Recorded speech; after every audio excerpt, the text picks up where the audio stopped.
had discomfort, and I'm not talking pain, I just had discomfort, and I was a bit tired, and I thought I was menopausal. I was on a strict diet for 6 weeks and I gained 10 pounds.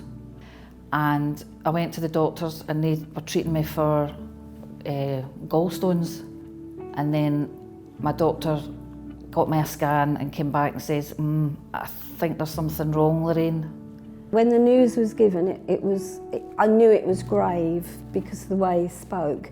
Very nicely, but I had that gut feeling that this wasn't going to be good. I didn't have any obvious symptoms and I didn't feel unwell, and I'm just thinking, as he's talking to me and he's saying about sort of the ovarian mass, there's a node showing on my pancreas, there's something in my lymph nodes, but I couldn't stop shaking. It was just uncontrollable. On the Friday, they did a biopsy and the doctor woke me up and says, Lorraine, you've got a tumour. We need to operate on you now. And then when I came out of that operation, 7 days, they said you've got stage 3 ovarian cancer. And it's been a roller coaster since. And you know, I went in the morning of that day, having been healthy my whole life, to being on this, to jump to the stage 3C. What kept me going is that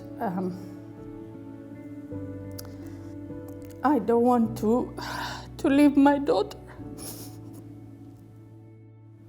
Each cancer is different. Each cancer affects people differently.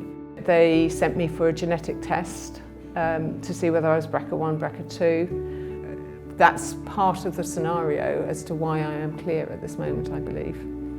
So the personalised medicine aspect of it was quite important. I felt everything was very specific to me. I had complete confidence in Dr. Brenton and the team around, and when we talked about doing a trial or any of the studies that sort of got me to that point, I was like, yes please, I'll do it.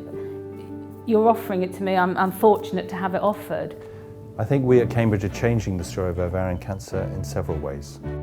Integrated cancer medicine is our approach to dealing with very complex diseases like ovarian cancer. So what we're trying to do is to bring together all the things we can measure in a patient, the clinical features, the imaging, the molecular tests, the tumour, at very high scale and resolution in one place.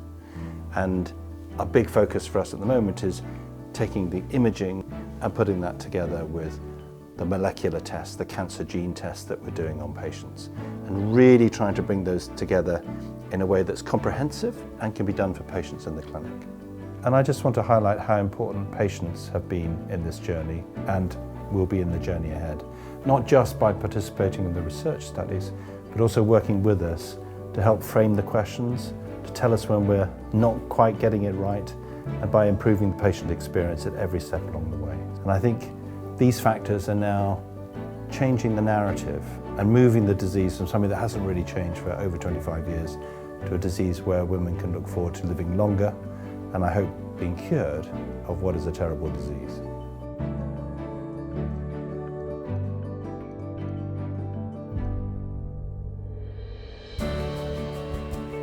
This group has been wonderful, absolutely wonderful. I don't know what I would do without it, to be honest. I think they are so positive, and it's such a boost of, I don't know, energy, just happiness. Seeing her today, so fit and well, you just think it's fantastic. I'm really glad that my, small contribution will help other people, potentially myself too. I really think it's time that we spent sufficient amount of research time and money trying to find the right diagnosis. Whatever you do, if you've got even an inkling that something is not right in your body, go and get it checked.